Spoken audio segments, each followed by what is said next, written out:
Allen. It is a great time of year in college basketball. Conference tournaments leading to the NCAA tournaments.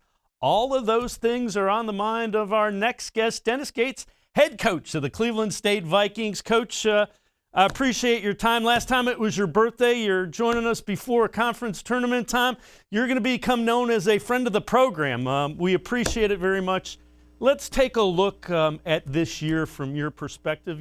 You tie for the regular season spot. You get the top spot in the Horizon League tournament. How happy are you with where you sit now as you get ready for the Horizon League tournament?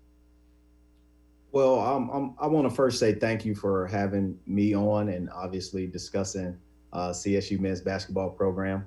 Definitely appreciate what you do.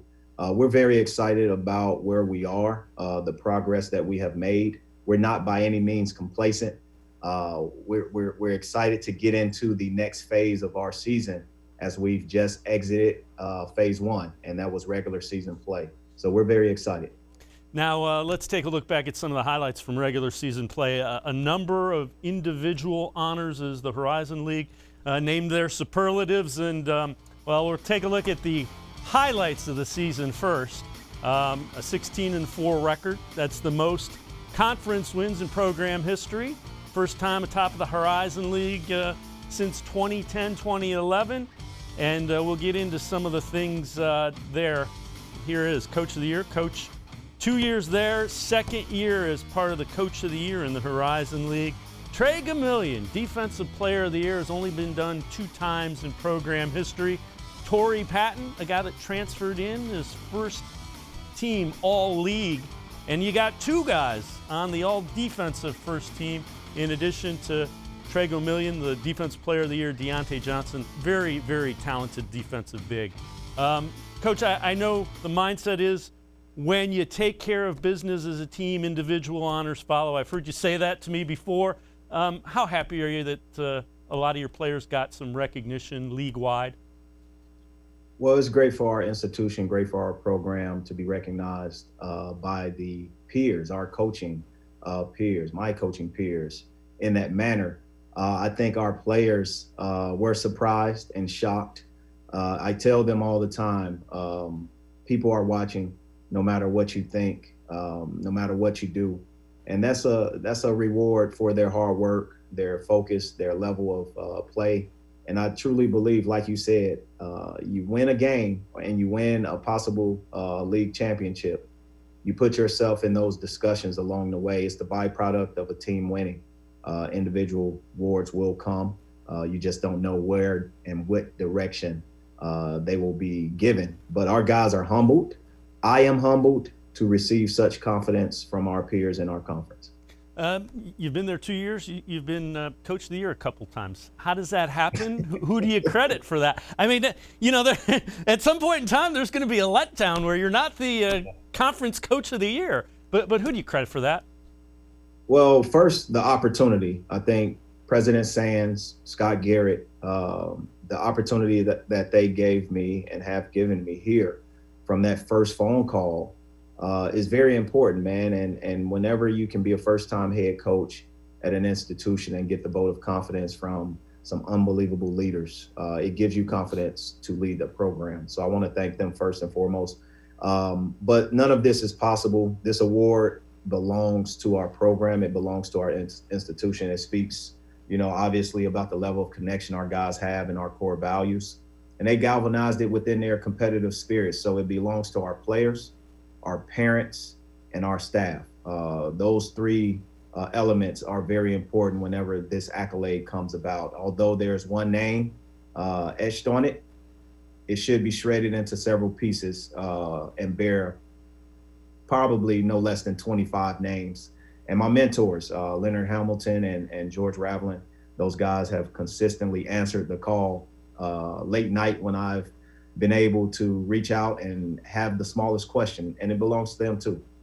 You had 2 guys on the All-Defensive Team. Is that kind of an indication of what you value as a team, that you want your guys to get out and play some defense?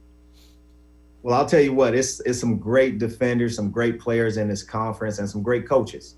But you have to look at those guys putting our team our program in a place where we're looked upon as earning the #1 seed. And when that happens, Trey Gomillion being named Defensive Player of the Year, Torrey Patton being named First Team All Conference, Deontay Johnson being named All Defensive Team. Those are accolades that these kids can definitely hang on their shoulders, but also reference to how to build, how to endure tough times, and how to obviously stick together during a pandemic. So I'm proud of these guys. I'm proud of our program, and we're looking forward to what's next in phase 2 of our season, and that's our postseason Horizon League tournament.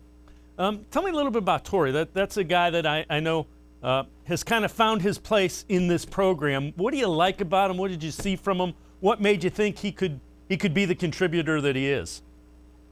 Well, Torrey is a very versatile player. He's a very good rebounder.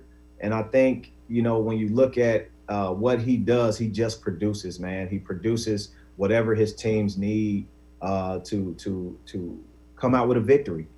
He's led us and been very consistent in certain areas. When you look at obviously what he's done throughout his career, being able to come from a great junior college program, he's done wonders, man. And being back home is something that he has been excited about. It's something that his family has been excited about, and he definitely fits into what we're doing. And this award he humbly accepts. But remember, last season he thought his name should have been on something in the postseason awards, and he used it in a positive way to continue to grow, continue to get better, and the results are what they are this year. And he had a mission, and that's what he accomplished.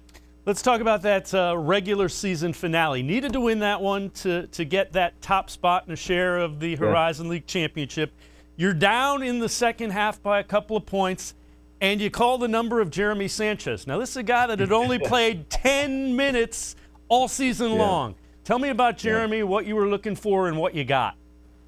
Well, our staff, after that tough loss on Friday night, we looked at it and analyzed the tapes. And we have a wonderful staff: Rob Summers, Drew Joyce III, and Ryan Sharbaugh, Dickie Nutt, Chase Goldstein, and Rosby Mutcherson.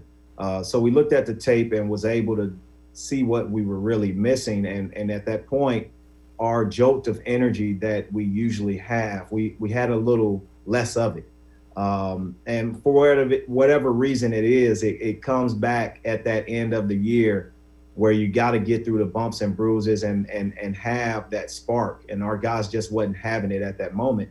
We lost that game on Friday. So Saturday, I saw how the first half was going. And then in the second half, you look at, okay, what answers can we have for certain situations, certain scenarios? I knew we had to fight back as we entered halftime with a deficit. So the only name that popped into my head was Jeremy Sanchez.